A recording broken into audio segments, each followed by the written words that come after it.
12 ফেব্রুয়ারি নির্বাচন ও জুলাই জাতীয় সনদ বাস্তবায়নে গণভোটকে কেন্দ্র করে সংবিধানে আল্লাহর নাম রাখা নিয়ে সামাজিক যোগাযোগ মাধ্যমে ভুল তথ্য প্রচার করা হচ্ছে।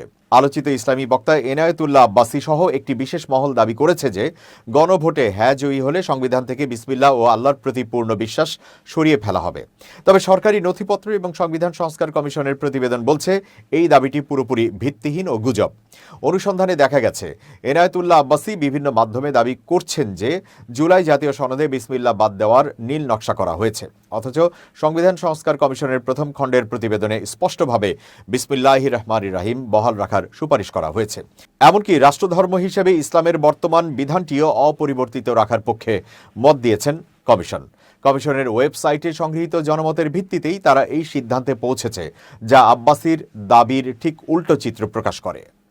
গণভোটের ভিত্তি হিসেবে ব্যবহৃত জুলাই জাতীয় সনদ 2025-এর মূলনীতিতে ধর্মীয় স্বাধীনতা ও সম্প্রীতিকে অন্যতম স্তম্ভ হিসেবে ধরা হয়েছে।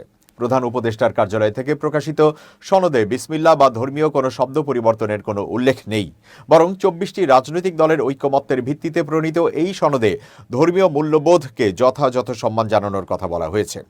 গণভোটের জন্য তৈরি সরকারি ওয়েবসাইট গণভোট.gov.bd-তেও এই সংক্রান্ত গুজবের কোনো সত্যতা পাওয়া যায়নি।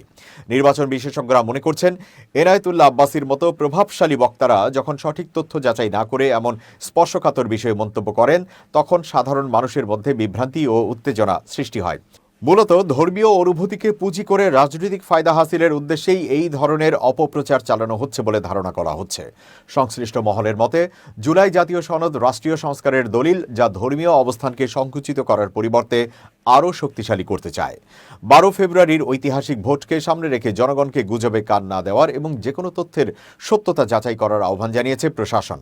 সংবিধানে বিসমিল্লাহ থাকছে, এই সত্যটি এখন সরকারি দলিলেই প্রমাণিত।